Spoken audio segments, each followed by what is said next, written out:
I don't know whether I will mention it rightly, the Acholi, and protocol observed. Once more, I'm under Rabet Sheria. I'm here representing the chairperson, Adola Parliamentary Group, and the district chairperson.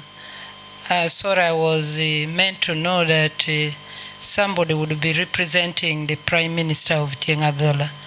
Unfortunately, I've not been able to identify the person. I'm not representing the Prime Minister.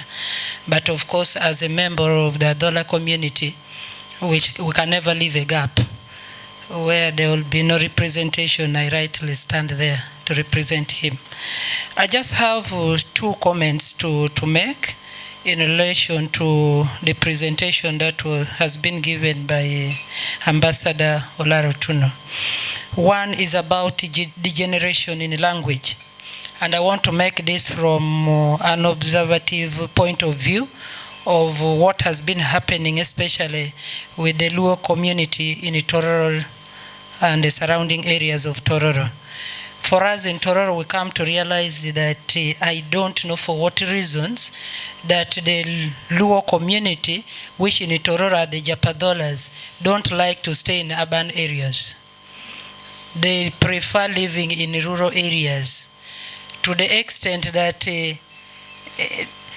the language was almost extinct in Tororo as a town, because while we are there briefly, many have come in, just like Ambassador said, that in Gulo here, or the Acholi city, you hardly hear people speak Luo or speak Acholi.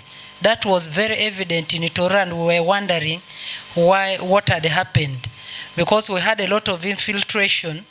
As we speak now, we have so many tribes, just like it is the case here, who have settled there, and for other tribes prefer settling in urban areas, while for us, we go to the rural areas. Maybe I'd expected to listen from Ambassador's presentation, one of the attributes in terms of economic development. Could it be that the Luos prefer economic activities that does not qualify them to live in urban areas? What is it? Because that could be the problem maybe that this community is also facing. Because of migration and free trade, people are moving from one place to the other and settling in any part of the country or of the community.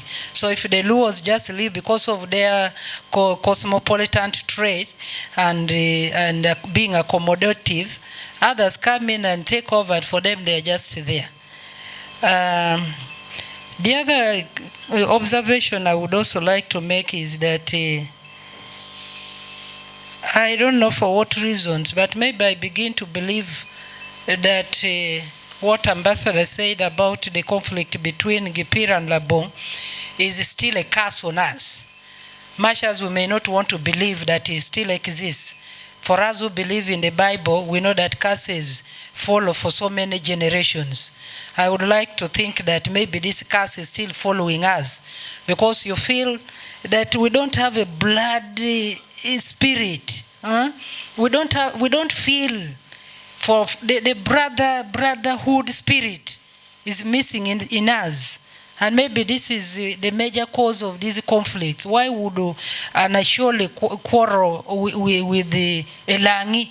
Yet when we sit together and talk, it is even difficult to differentiate the two of us. We look the same. For us in Tororo, when you people speak, we understand everything. Actually everything. And maybe I think it is the other way around. When we speak, you also understand. So why would we really quarrel? I would think that conflict is still moving and is a big curse that need to be treated accordingly. Lastly, is about, I would also maybe relate it to being a cause of conflict.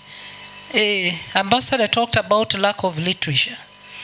While I was growing as a young child, even in Tororo, the elders would sit us in the evenings or in the local communities, and you get stories storytelling, because literature may not only be kept in hard copy, but it could be kept in other channels, like storytelling. Nowadays, I hardly hear of such stories. I last heard about Gipira and Labong, I think, when I was in P3. Now you go to Tororo, our children, my children, don't know about Gipira and Labong.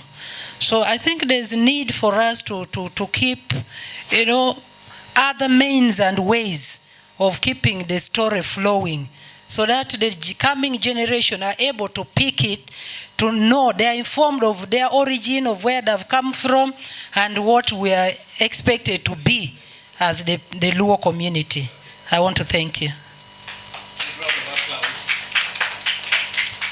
For those of you who attended the joint council meeting, she represented Tororo. The lady who spoke from Tororo is Honorable Betty, ably represented. Thank you very much.